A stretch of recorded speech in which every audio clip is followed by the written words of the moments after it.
Okay, if I can have everybody go ahead and please take a seat. We're going to get started now in about 30 seconds. If I can kindly have you take a seat.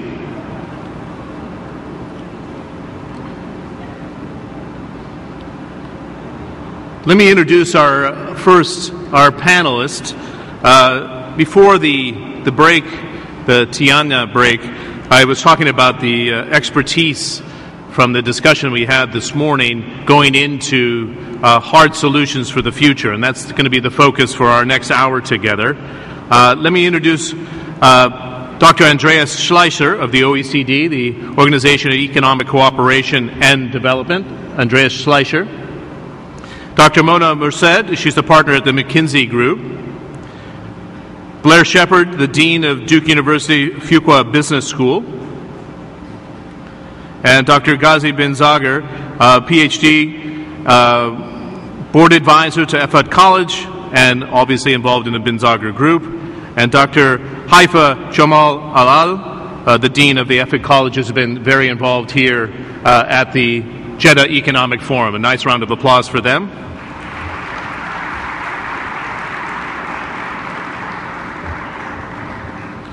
We're not off to a great start because Dr. Mona's trying to take my seat, but that's okay. In my initial comments this morning, I talked about this gap that's emerged both on the discussion platform here and journalistically in the interviews that we've been doing around the Jeddah Economic Forum. And I cited a couple of different CEOs that I've been speaking with. One of them is in the banking sector, and this gap of we want to grow, we'd like to actually consolidate and take advantage of a burgeoning Gulf Cooperation Council market and the greater Middle East, which I think is inevitable in the banking sector. But to do so, we need to have the right human capital. And one of the participants came up to me during the break and said, let's not forget where innovation comes from.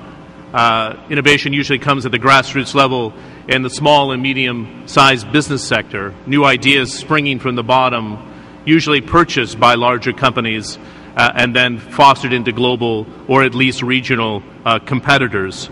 Let's keep this in mind today, the gaps that are out there in society as we look at learning how to develop human capital.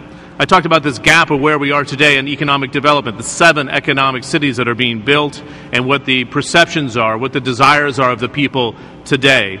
And our panelists, as we talked behind the scenes, said something quite interesting, that it seems to be a common thread throughout the world today, and that is institutionally at the top end of education, universities, primary schools, secondary schools, all the way throughout the world. This is not a Middle Eastern or a Gulf phenomenon. There's an institutional knowledge and a way of setting up an apparatus and what is needed, the gap of what is needed in society today. I've been living in London on and off for the last 15 years. It's in the newspapers every other day. Why do we have such an institutional gap from where we are at the top end of the scale and what is needed within the classrooms? I have a 5-year-old and a 2-year-old daughter. It's the same challenge that we face as parents, saying this is not meeting the needs of the 21st century. And I think I would invite our panelists and those when asking questions later is, how do you put this puzzle together? This is not a discussion just about the Gulf Cooperation Council in the Middle East. It's a discussion of how this region fits into the global puzzle that's being built today. I'm sure 2 of our panelists who are studying this quite closely from the United States would say, in the United States the priority is how do we compete with the emerging powers of India and China, who put a great deal of capital into education today. So it is, what's the best practices in Latin America? What are the best practices South Asia, Far East Asia, best practices in the Middle East to best prepare people for the 21st century? That's the human capital that we're talking about. Just a quick word on the format. We're going to do electronic questions. We'd definitely like to have your questions from the floor. Our panel is going to start with opening comments of 3 to 5 minutes.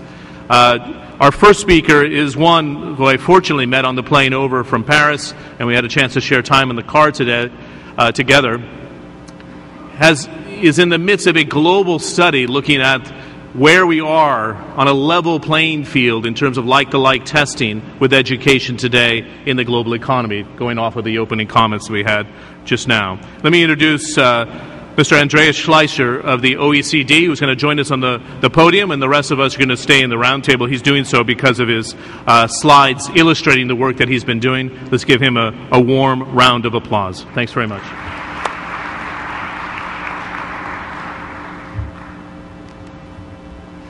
Thank you very much. Can I have the slides? It's actually a great privilege and honor to share our analysis with you today. And we live in a fascinating time. I work for the principal industrialized countries, the OECD countries. And in 27 out of 30 OECD countries, human capital has become the prime driver for productivity growth and economic growth.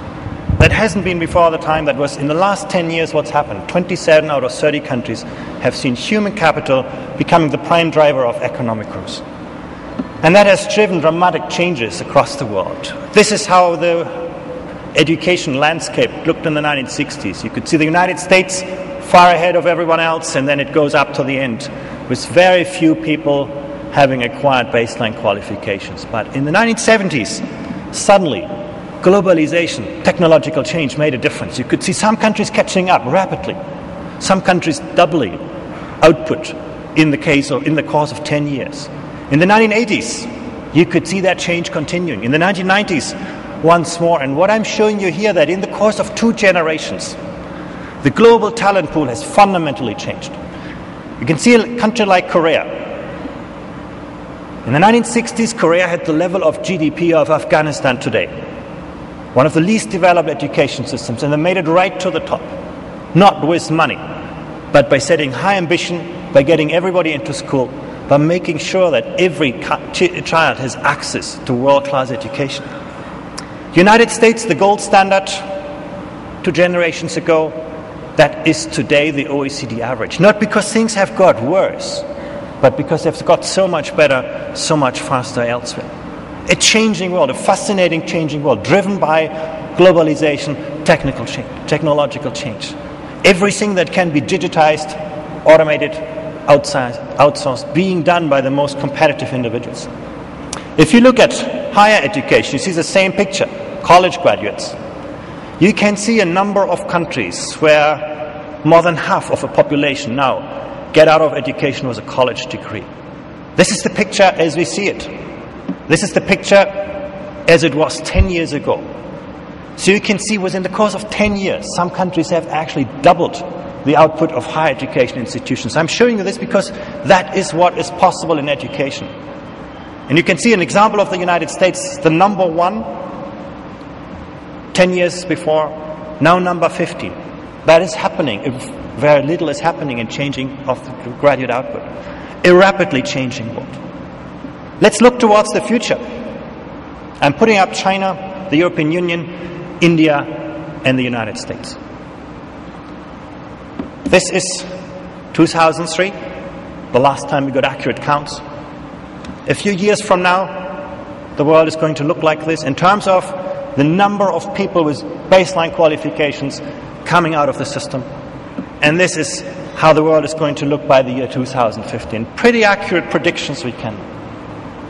So you can see the global talent pool is going to fundamentally change again. We all talk about, and yesterday we talked about globalization 2.0. I mean, this is what it is. It is no longer competition among countries, industrialized countries that compete with other countries that supply low qualifications at low cost. That was the past. Today, we have a global talent pool that is changing, and it means about competition with higher skills, sometimes at moderate cost. A dramatically changing world. Now you might say, why didn't I include the Middle East in that chart? The sad news is that actually the global supply, if you look at this in a global picture, you talk about less than 1%. So you would barely see that on this chart. And you could also see that the share of the talent pool is actually shrinking, as it is in Europe, because things are expanding so much faster elsewhere. That is the world in which we live, driven by an increasing impact of human capital on productivity gains and economic growth. But this is not just a story of quantity. That's the easy part. You can get more people into school, more people into university. The real challenge lies with quality. And I want to show you this by showing you how the demand for competence has actually changed over the last few years, decades. If you talk about routine manual skills, things we do with our hands, the factory assembly line worker, we built a lot of factories in the 70s and 80s in the OECD countries, and since then we need fewer and fewer of those people because we can automate those jobs, we can outsource them, we can digitize them, and so on.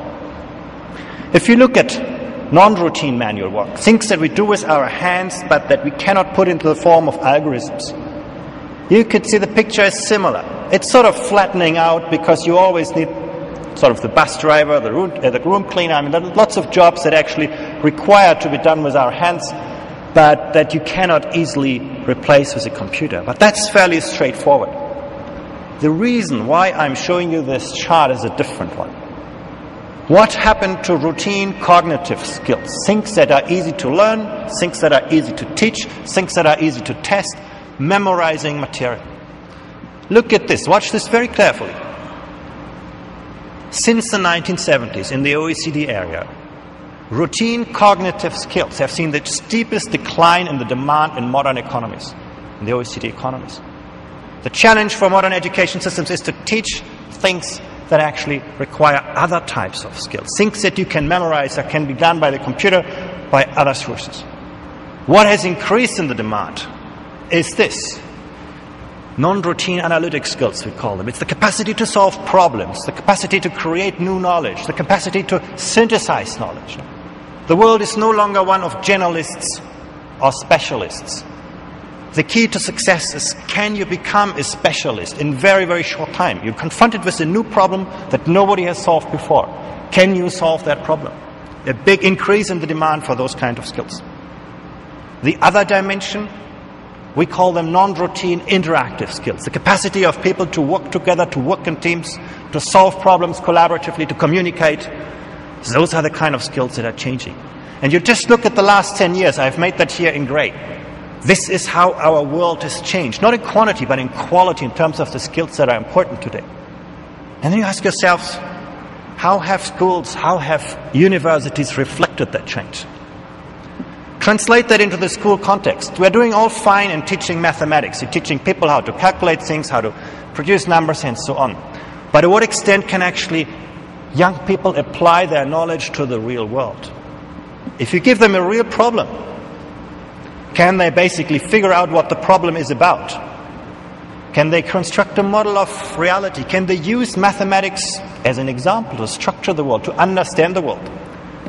Can they translate the real world into the world of mathematics or science or whatever subject you want to choose? Those are the things at stake in our societies, not just routine mathematics learning. Then comes the application of mathematics. But fine, you get a result, you get a number. What does that number actually mean in the original problem context? Getting back to the real world, using what you have learned, using extrapolating. And actually, this is the theory, but we've actually tested that in most of the industrialized countries. That's a picture sort of that we capture with our comparisons. It's roughly 90% of the world economy. And these are the results. When you actually look at, you take a sample in each country, you test actually what young people can do in this sense of extrapolating from what they know, applying their knowledge in novel settings. You do see countries, the green area, are the countries that do really well, where young people have not only routine knowledge, but they have creative knowledge. They are the innovators and creators. Finland in Europe, Hong Kong, Japan in Asia.